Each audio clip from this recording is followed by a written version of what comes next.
목이 살짝 갔는데 기도원 왔다 생각하시고 예배 드리시면 좋을 것 같습니다.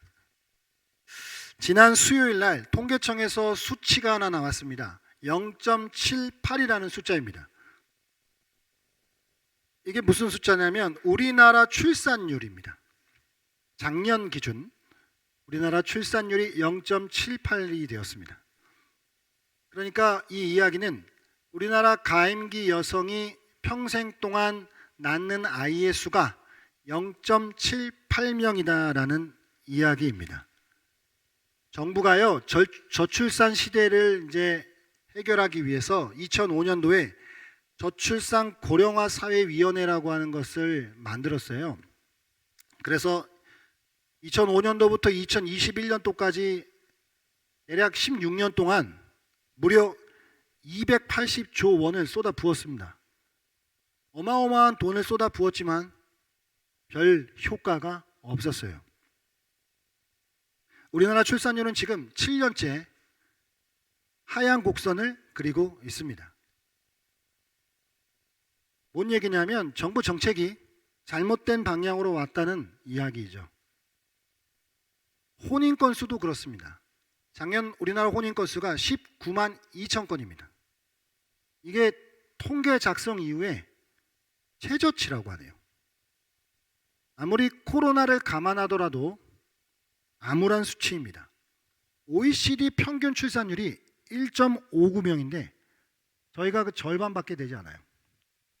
OECD 33개국 중에 출산율이 10년째 꼴찌입니다. 자살률은 1등이고요. 2020년도 신생아 수가요 24만 9천 명인데 사망자 수가 37만 2천 명이에요. 이게 지금 빼면은 마이너스 12만 3천 명이에요. 우리나라가 작년 한 해 동안 12만 3천 명 자연 감소했습니다. 그러면 왜 오늘날 우리 젊은 세대들은 출산을 망설이고 있고 결혼을 하지 않는 것일까요? 그렇습니다. 질 좋은 일자리는 점점 줄어들고 있고 내 집 마련에 대한 희망은 사라져가고 있습니다. 여러분 애 낳아서 키우다 보면 맞벌이 부부들은 양육 걱정해야죠. 애들 조금씩 크면 교육비 걱정은 또 어떻습니까? 대학 들어갈 때 되면 복잡한 입시제도는 생각만 해도 머리가 아파요. 그야말로 물 보듯 뻔한 이 고생길로 들어가기가 두려운 것입니다. 누가 애를 낳고 싶겠느냐라고 하는 말이죠. 청년 세대의 비명소리가 들려온 지가 오래되었습니다. 그런데 낳아라 낳아라 라고 그렇게 소리친다고 해서 해결될 문제가 아니에요. 돈을 적게 투입해서도 아닙니다. 280조 원을 들이부었어요. 출산에 대해서 강조를 덜해서 그런 문제가 아닙니다. 계속 출산 장려하죠. 낳으라고 얘기하죠. 결혼하라고 얘기합니다. 문제는 방향이 잘못되었기 때문입니다. 출산율은 곧 우리나라 정치의 실패와 정책의 실패를 보여주는 하나의 지표이죠. 정치가 본연의 일을 하지 않고 정책이 가려운 곳을 긁어주지 못하기 때문에 계속해서 헛스윙과 헛발질만 하고 있는 꼴입니다. 저는 우리나라 출산율이 계속되어서 하향세를 보이고 있는 현실을 보면서 젊은 청년들이 결혼을 하지 않고 출산을 하지 않는 그런 모습들을 바라보면서 한국 기독교의 모습을 다시 생각해 보았습니다. 한국 기독교 역시 계속해서 신자 수가 감소하고 있죠. 특히나 다음 세대 젊은 청년 세대들이 교회를 떠나고 있습니다. 이런 얘기는요 하도 많이 들어서 이제는 별다른 느낌도 없어요. 그렇다면 왜 한국 기독교는 점점 감소되어 가고 있고 젊은 세대들은 교회를 떠나고 있느냐 말입니다. 교회가 예산을 적게 들여서일까요? 아닙니다. 드릴 만큼 드렸다고 생각합니다. 전도에 쓰는 재정을 적게 써서요? 아니에요. 다음 세대 교육에 과감히 투자하지 않아서? 다음 세대 교육이 중요하다고 소리치지 않아서일까요? 그런 문제가 아니라고 생각합니다. 어쩌면 우리는 우리의 전도 방법이, 전도 방향이 잘못되었는지는 않았는지, 우리의 다음 세대를 향한 신앙 교육이 잘못된 방법과 방향으로 가고 있었던 것은 아닌지 이제 용기 있게 자문해 보아야 될 때가 되었습니다. 저는 한국 기독교 쇠퇴의 이유 중 하나가 한국 기독교가 매력적이지 않기 때문이다라고 생각해요. 교회가 매력을 잃었습니다. 목사가 신뢰할 만한 존재가 아니에요. 신자들이 불신자와 별반 다르지 않습니다. 아예 어떨 때는 보면 믿는 사람이 더해요. 한마디로 기독교 신앙에 관심을 가질 만한 이유가 없어 보인다는 것입니다. 기독교가 매력이 없으니까 있던 사람들은 떠나고 밖에 있는 사람들은 좀처럼 들어오려고 하지를 않습니다. 전도 안 하고 외치지 않았기 때문이 아니에요. 다음 세대 교육에 관심이 없어 예산을 적게 들였기 때문이 아니라는 말입니다. 한국 사회에서요, 낳으라고 그렇게 외쳐도 낳고 싶은 환경이 마련이 되지 않기 때문에 낳지 않는 거지 않습니까? 전도해라 외쳐도 전도해서 사람을 데려오고 싶은 환경이 마련되지 않으니까 안 되는 거예요. 다음 세대가 중요하다고 그렇게 목청을 높여도 다음 세대가 머물고 싶은 환경이 마련이 되지 않으니까 떠나는 겁니다. 성경에는 지금 우리가 살아가는 시대와 동질감이 느껴지는 시대들이 종종 있습니다. 그중 하나가 사사시대예요. 사사시대는 이스라엘 역사의 암흑기입니다. 사무엘은 이스라엘의 마지막 사사예요. 그때 이스라엘은 영적 리더의 부재와 함께 하나님의 말씀이 희귀한 시대였습니다. 그것을 사무엘상 3장 1절은 이렇게 고발하고 있죠. 같이 한번 읽어보겠습니다. 시작. 아이 사무엘이 엘리 앞에서 여호와를 섬길 때에는 여호와의 말씀이 희귀하여 이상이 흔히 보이지 않았더라. 아멘. 영적으로 어두운 시대이다 보니까 하나님의 말씀이 심지어 영적 지도자인 제사장에게조차도 내려오지 않는 거예요. 하나님의 말씀이 누군가에게 임했다라고 하는 소식이 들려오지 않습니다. 언제 하나님 말씀이 이때 임했냐라고 하는 소리를 들은 지가 오래됐어요. 한마디로 저마다 각기 자기 소견에 좋은 대로 행하던 때였습니다. 사무엘보다 조금 앞선 세대도 때마다 하나님께서 사사들을 허락해 주시긴 했죠. 그러나 죄의 패턴은 똑같이 반복됐습니다. 이스라엘의 온니엘부터 시작해서 삼손이 12번째 사사고 13번째로 사무엘 사사인데 죄의 패턴이 돌아가요. 이렇게 계속. 근데 문제는 죄의 패턴이 돌아간다라고 계속 반복된다라고 하는 것도 문제지만 더 문제는 시간이 지날수록 온니엘부터 사무엘까지 오면서 점점 하향 평준화가 됩니다. 신앙의 수준이 평균적으로 내려가요. 이스라엘 전체 공동체의 믿음의 수준이 하나님을 경외함이 떨어져 가고 있다는 거예요. 문제죠. 여러분, 엘리는 제사장이었습니다. 제사장은 그 시대의 영적인 지도자고 영적인 파수꾼이에요. 그런데 이 제사장 엘리조차도 영적으로 어두웠죠. 시대가 아무리 어두워도 깨어있어야 할 영적 지도자가 시대와 함께 타락해 갔습니다. 엘리는 하나님보다 아들들을 존중했죠. 그의 아들들인 홈니와 비느하스는 제사장의 아들이었지만 자기들 마음대로 살았어요. 하나님 앞에 제사를 드리는 제물들을 자기가 먹고 싶으면 먹고 하나님의 율법과 제도는 안중에도 없었습니다. 그냥 자기가 하고 싶으면 하고 하기 싫으면 안 하는 그런 자식들이었습니다. 그런데 문제는 엘리가 그 자식들을 보면서 그걸 제지하지 않았어요. 그냥 둡니다. 왜냐? 성경 그것을 엘리가 하나님보다 아들들을 더 중요하게 생각했기 때문이다 라고 그렇게 고발하고 있죠. 결국 하나님은 그 집안을 심판하시기로 하셔요. 사무엘에게 엘리 집안에 대한 심판을 예고해 주시죠. 오늘 본문 앞에 있는 말씀이 그 말씀이에요. 잠자리에 들었던 사무엘에게 하나님이 찾아오시죠. 그를 부르시는데 아직 사무엘이 어리기 때문에 그것이 누구의 음성인지 분별하지 못합니다.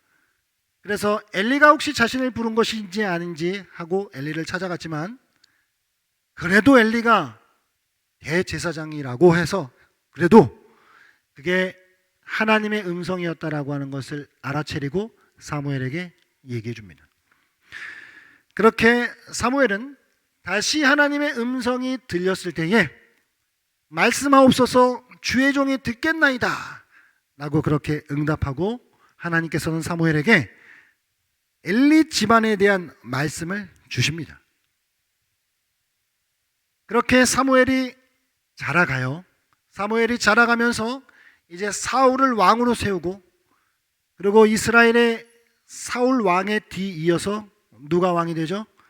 다윗이 왕이 됩니다.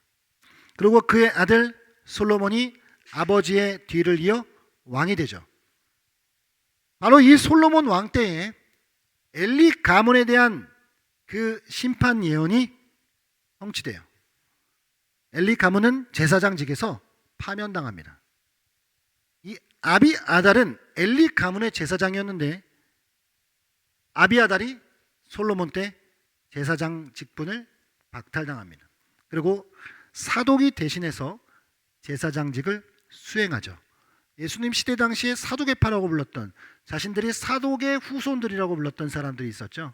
그 사독이 대제사장직을 수행합니다. 열왕기상 2장 27절 말씀인데 이 말씀 같이 한번 읽어보겠습니다. 시작. 아비아달을 쫓아내어 여호와의 제사장 직분을 파면하니 여호와께서 실로에서 엘리의 집에 대하여 하신 말씀을 응하게 함이더라. 아비아달을 쫓아내어 제가 28절 말씀 읽을게요. 여호와의 제사장 직분을 파면하니 여호와께서 실로에서 엘리의 집에 대하여 하신 말씀을 응하게 함이더라 그랬어요. 아멘. 아비아달은 제사장에서 파면당하고 사독이 대신해서 제사장직을 수행합니다.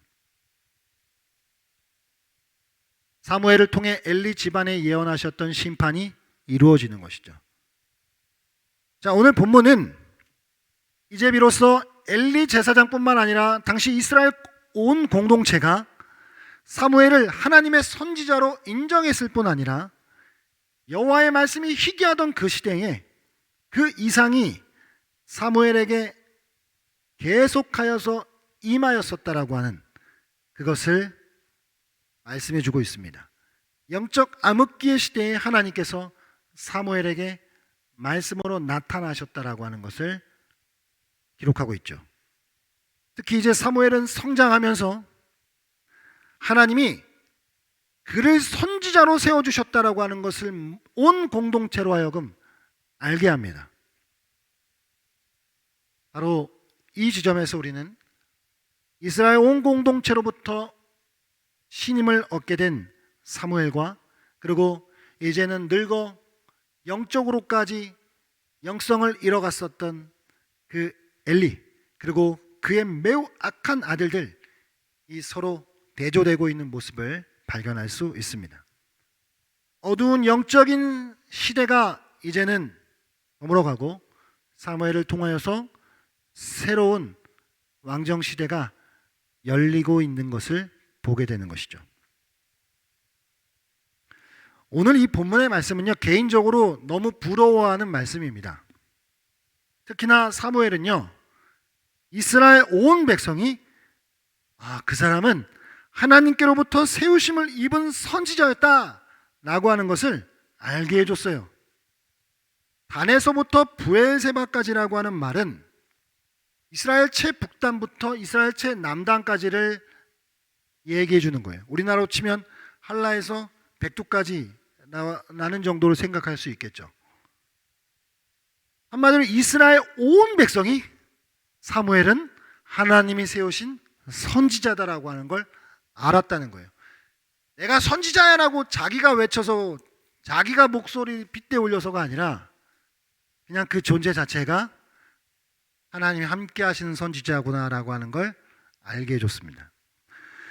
제사장인 엘리조차도 점점 영성을 잃어가고 백성들로 하여금 어떤 영적 기대도 하지 못하게 하던 그 세상 속에서 하나님은 별과 같은 한 인물을 허락해 주십니다. 어머니 한나의 기도를 통해 이스라엘 민족에게 사무엘을 선물로 주신 것이죠. 사무엘은 그 시대의 제사장이요 선지자였을 뿐만 아니라 왕과 같은 지도자였습니다. 이것은 대략 1000년이 지난 다음 이 땅에 오신 예수님을 예표하고 있죠. 우리는 사무엘을 통해 선지자요 제사장이요 이 땅의 왕으로 오신 예수님을 미리 볼 수 있습니다. 이제 사무엘은 이스라엘의 새로운 시대를 열게 되는 아름다운 통로가 되죠. 사무엘은 다윗에게 기름을 부어 그를 왕으로 세우고 다윗은 이스라엘 역사에 있어서 가장 흠모하는 왕이 됩니다. 사무엘을 시작으로 이스라엘은 영적으로 일어서게 되는 것이죠. 사랑하는 여러분, 한국교회가요 코로나 시간들을 거치면서 사회로부터 신뢰를 많이 잃었습니다. 사실 그 전부터 신뢰를 잃었는데 코로나가 아주 기름을 부어버렸죠. 우리가 잘 알고 있듯 기억을 더듬어 올라가면 코로나 시작됐던 2020년도 초반에 그 속썩이는 신천지에서 코로나가 확산되면서 우리나라에 큰 이슈가 됐죠. 뿐만 아니라 8.15 광복절 집회 때문에 또 얼마나 속을 썩였습니까? 그때 세상은 기독교를 향해서 기독교는 너무 이기적인 집단이다, 자기들만 안다 라고 그렇게 판단했어요. 그렇게 평가했습니다. 예배 드리는 것이 아무리 중요하고 교회에 모이는 것이 중요하지만 세상 사람들은 그것이 사회 안정보다 중요하다고 생각하지 않았습니다. 사회 안전 근간을 깨뜨리려고 하는 이 기독교의 모습들은 그냥 자기들만 아는 그런 이기적인 집단에 불과했다라고 하는 것이죠.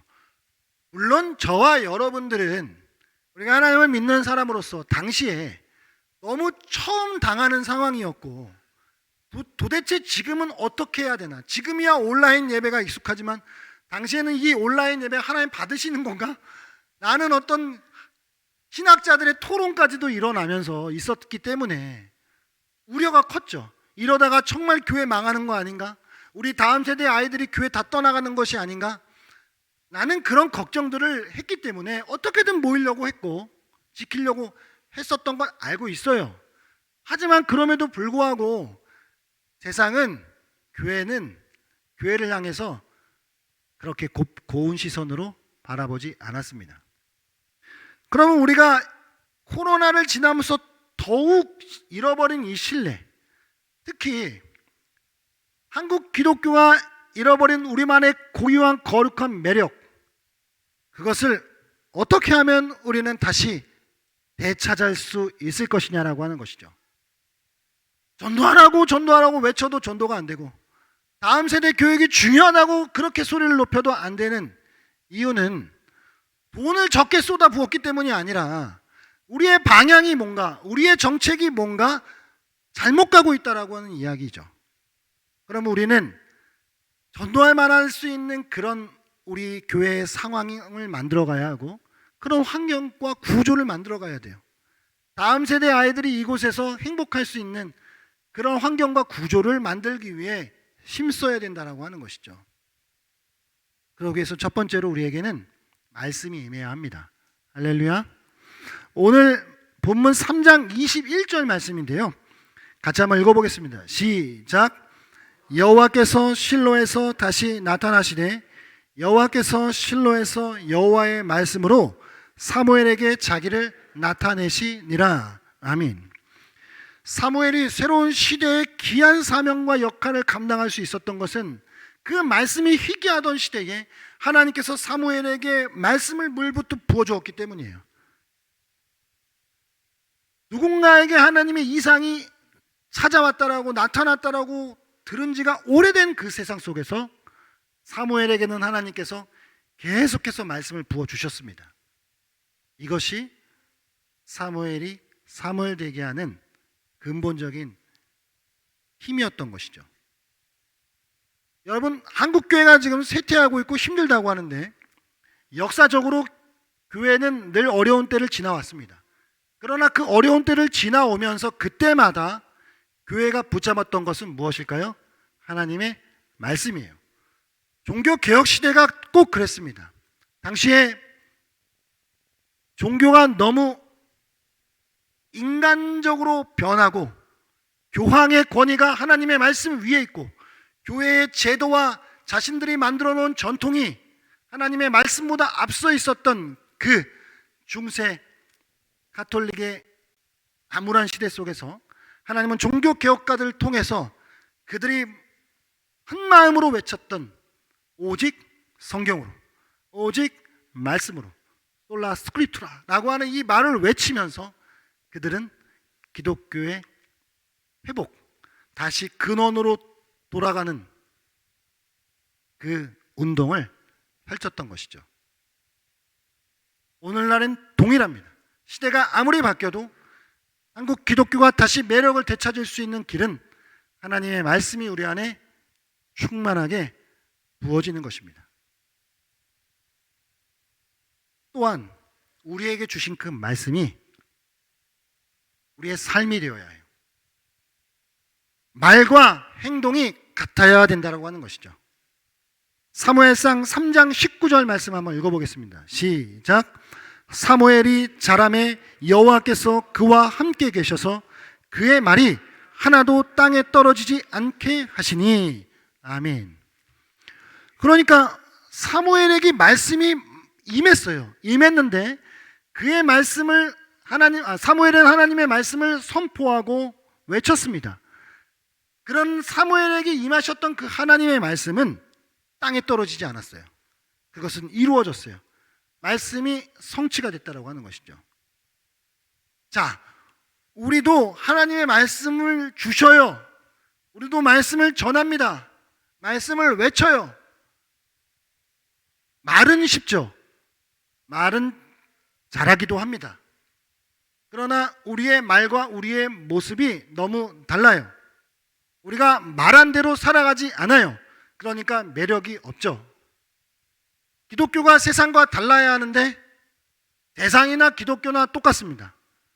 말은 잘하지만 실제로 살아가는 모습을 보니 말한 것과는 다른 모습으로 살아가고 있더라는 것입니다. 그러니 매력을 느낄 수가 없어요.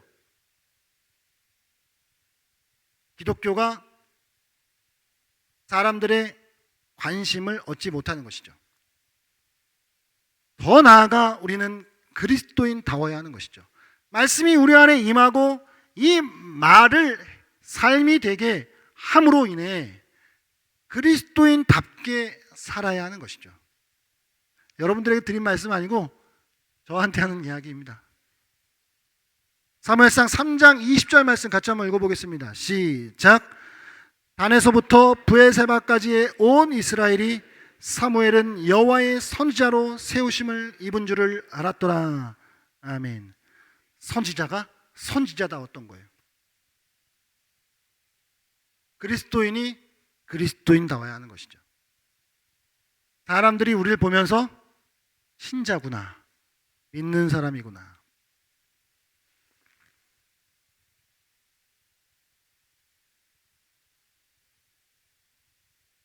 제 얘기를 해서 자랑인 것 같지만 자랑 아니고 지금은 못 그러거든요. 근데 하나님이 군 생활을 하면서 이런 이야기를 한번 듣게 하셨던 기억이 있어요. 군 생활 입대를 해서 자대 배치받아 생활을 하면서 야, 믿는 사람으로서 덕을 세워야 되겠다. 그래서 작업을 할 때 이제 손을 들게 하거든요. 야, 이런 작업 있어. 이제 같이 모여요, 아침에. 그럼 이제 행보관이, 우리 행정보국관님이 어떤 작업을 딱 얘기해 줍니다. 그럼 딱 누가 들어도 그 작업은 하기 싫어요. 아무도 가기 싫어요. 그때마다 두 손을 번쩍 들고 제가 가겠습니다. 물론 짬도 없었지만. 그러니까 나중에 제 3개월 고참이 이런 얘기들 하더라고요. 믿으려면 얘처럼 믿으라고. 그 이야기가 아직도 귀에 들립니다. 근데 요새 그런 이야기를 못 들어요.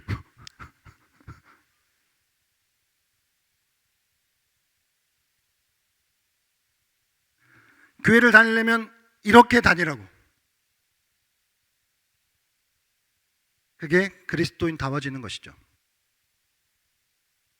오늘 이 말씀을 같이 한번 생각하면서 조금 더 구체적으로 한국 기독교가 어떻게 하면 잃어버린 매력을 되찾아올 수 있을까 생각해 보면서 나누고 싶은 말씀들이 좀 있습니다. 먼저는 구제는 전도의 수단이 아니에요. 이걸 알아야 됩니다. 여러분, 한국교회가 사회봉사를 하고 어려운 사람들에게 도움의 손길을 베푸는데 이게 전도의 수단이 되어서 안 돼요. 여러분, 한국 기독교와 한국 천주교가 있죠. 그러면 세상 사람들이 생각할 때 사회적으로 누가 더 봉사를 많이 하고 구제를 많이 한다고 생각할까요? 대부분 천주교가 좋은 일 많이 한다고 생각합니다.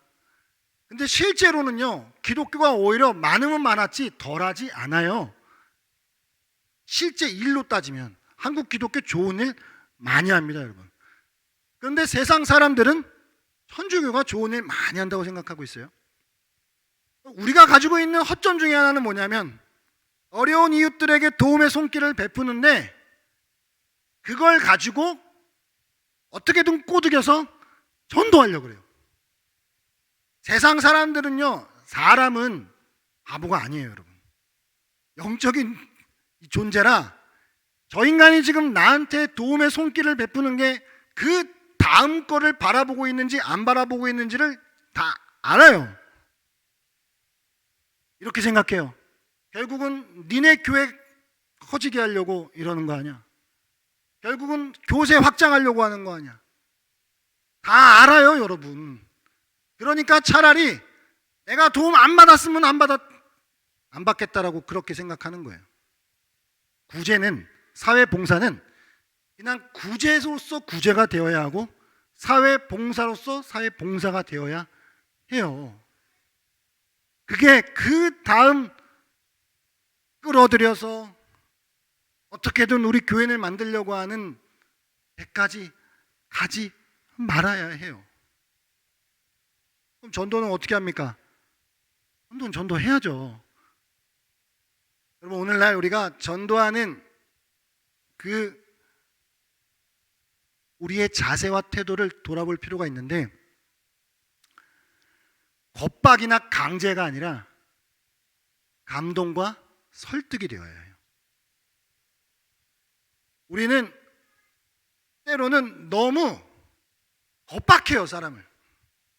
예수님 안 믿는 불신자들한테 가서 당신 예수 안 믿으면 지옥이야, 지옥. 불구덩이에서 그냥 영원토록 그냥 죽을 고생하는 거예요. 지금 예수 안 믿으면 죽는 거야, 지금. 그러면서 때로 우리는 너무 한편으로는 폭력적으로 그 사람들을 위협합니다. 물론 그런 말이 통하던 때가 있어요. 근데 지금은 아니에요. 겁박해서 안 돼요. 감동을 줘야죠.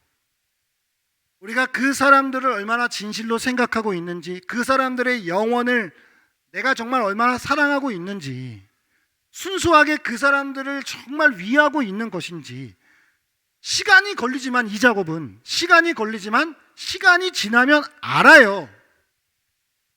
그러면서 마음이 움직여요. 감동이 된다고요. 하나님께서 이루어 오신 지난 삶을 돌아보면 설득이 돼요. 이 과정은 되게 피곤한 과정이에요. 당장 성과를 얻으려면 예수 안 믿으면 다 죽는 거예요. 그냥 빨리 오세요. 그냥 지금 그러면서 막 선물 막 주면서 막 좀 좋은 선물 주면서 빨리 한 번이라도 오라고. 당장의 성과는 있을 수 있죠. 물론 완전 필요 없다라고 말할 수 없겠지만 우리의 전반적인 자세와 방향을 바꿀 때가 되었다라고 하는 것이죠. 여러분, 우리는 세상의 빛인 줄 믿습니다. 여러분 세상의 빛이시죠? 우리 교회 이름이 새로운 빛이에요. 우리에겐 빛이 있어요. 우리가 빛이에요. 세상 사람들은 어두워 지금. 우리는 빛인데 세상 저 인간들 무지 목매한 인간들 지금 몰라갖고 지금 저렇게 그냥 멍청하게 살아가고 있어요. 약간 그런 자세를 가지고 우리가 때로는 어떻게 하는지 알아요? 이게 예를 들어 이제 후레쉬예요. 후레쉬. 우리가 빛을 가지고 있다고 막 생각해. 자기는 막 난 빛이야. 그러면서 막 사람한테 가가지고 눈에다가 막 들이밀어요. 막 빛을 막. 그러니까 사람이 눈에다가 들이밀면 눈부신데 빛인지는 알겠는데 눈앞에다가 갖다 들이대면 좋아합니까? 눈부시 되는 거예요. 차라리 없었으면 좋겠다는 거예요. 이거 어디다가 비춰야 돼요? 발 앞에다가 비춰줘야죠.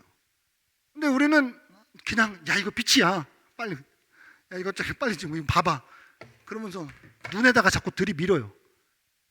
그러니까 매력이 없어요. 더 나아가 우리는 아량과 관용을 가져야 해요.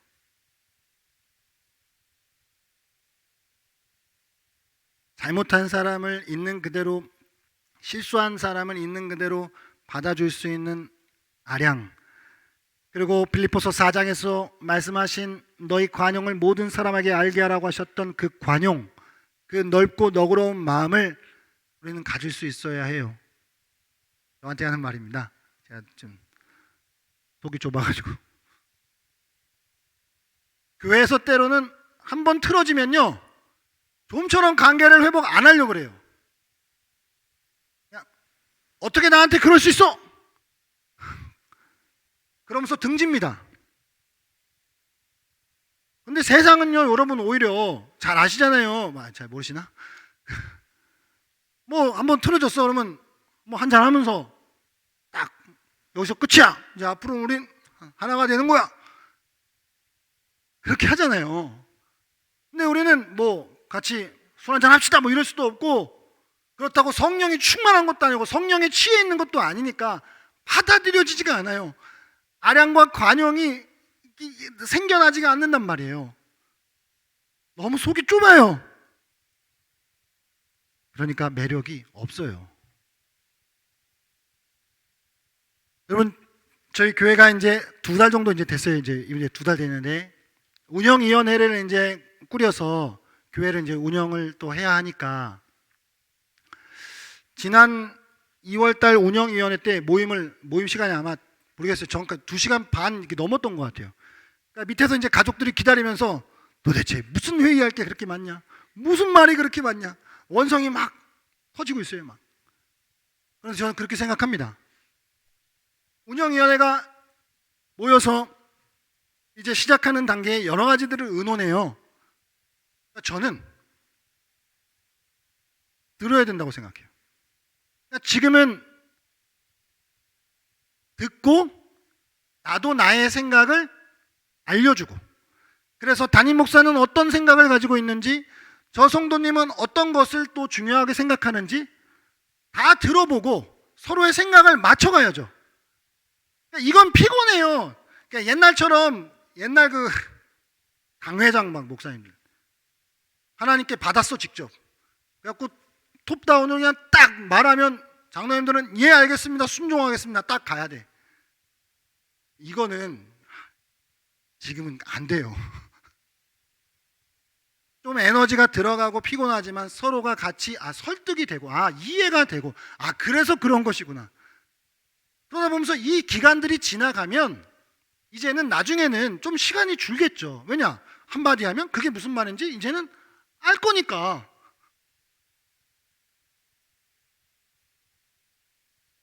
최대한 많은 분들의 목소리가 모여져야 된다고 생각해요. 우리 청년 중에서도 청년 대표로 운영위원회를 이렇게 세웠어요. 청년들도 교회의 목소리를 얼마든지 낼 수 있고 내어야 한다고 생각했기 때문에 기존 전통교회들은 어른들만 중심이 돼서 그렇게 교회가 운영되잖아요. 더 나아가 교회의 여러 가지 부분들이 투명해져야 된다고 생각했어요. 뭐 하나 지출되는 것 그런 부분들이 다 그래서 저희가 게시하기로 했어요. 투명해야 딴 짓을 안 해요. 여러분 사람은요 다 거기에요. 우리 목사님은 안 그럴 거야. 우리 장로님은 우리 집사님 우리 권사님은 믿을만해. 세상에 믿을만한 사람이 없어요. 그런 시스템이 갖춰지고 그런 환경에 노출되면 사람은 누구나 실수할 수 있어요. 그러니까 실수하고 난 다음에 당신은 그것밖에 안 돼요라고 손가락질 하기보다는 실수를 안 할 수 있는 환경과 구조를 만들어줘야 된다는 것이죠. 더 나아가 세상에서도 그토록 외치는 서번트 리더십, 섬기는 리더십, 그게 우리한테 필요하잖아요. 교회의 목사나 장로나 이 교회 지도자들은 사인하는 사람들이 아니에요. 그냥 가장 힘들고 어려운 일들을 도맡아 하고 앞장서서 솔선수범하는 사람이죠. 이런 서번트 리더십이 회복돼야 기독교는 매력을 찾는 거예요. 더 나아가 그렇게 교회는 제가 이제 우리 교회 목회 비전 4번째가 사회적 책임을 감당하는 교회 공동체인데 사회 공공성을 회복해야죠. 여러분 오늘날에는요 세상에서도 사회적 기업 얘기해요. 세상에서도 사회적 기업 얘기해요. 그러면 교회는 더 사회적이 돼야죠. 더 사회에 이바지해야죠. 더 사회에 유익이 돼야죠. 그래야 매력을 되찾을 수 있는 줄 믿습니다. 할렐루야.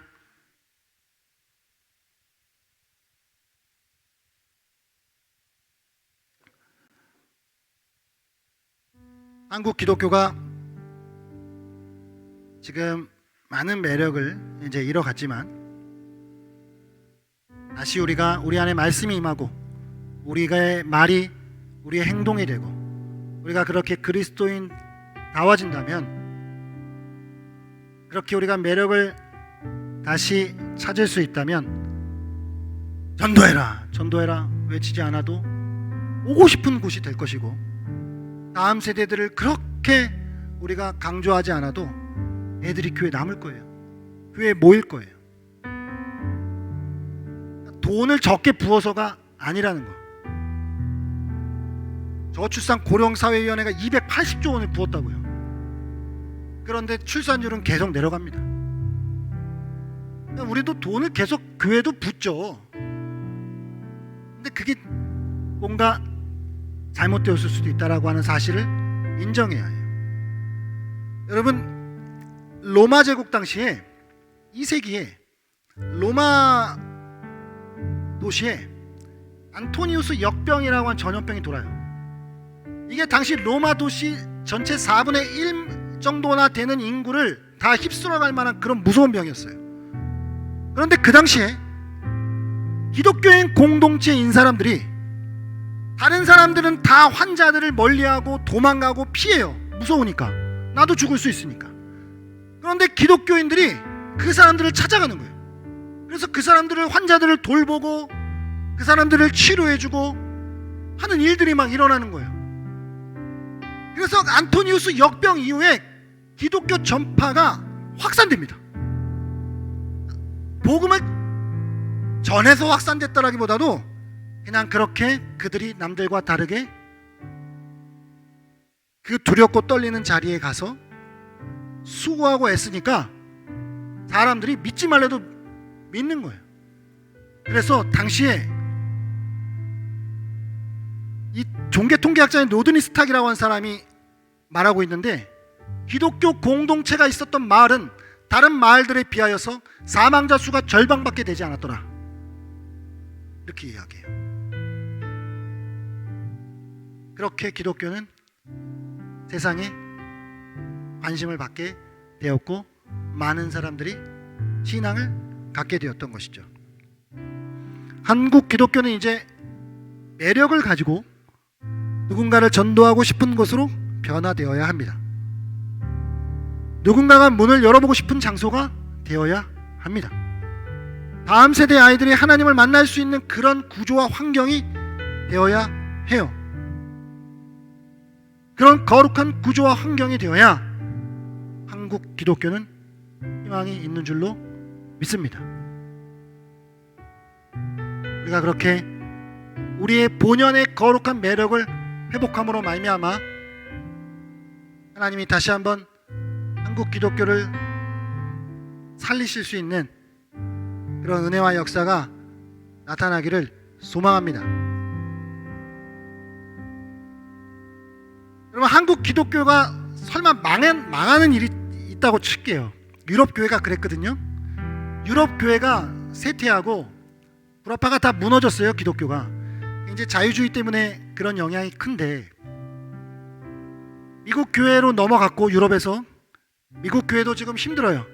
그리고 한국 기독교도 120년 만에 놀라운 성장을 했지만 지금 쇠퇴의 길로 들어섰습니다. 혹시 한국 기독교도 그렇게 유럽처럼 완전 줄어들 수 있어요. 그러나 한국 기독교 망한다고 해서 하나님 나라 망하지 않습니다.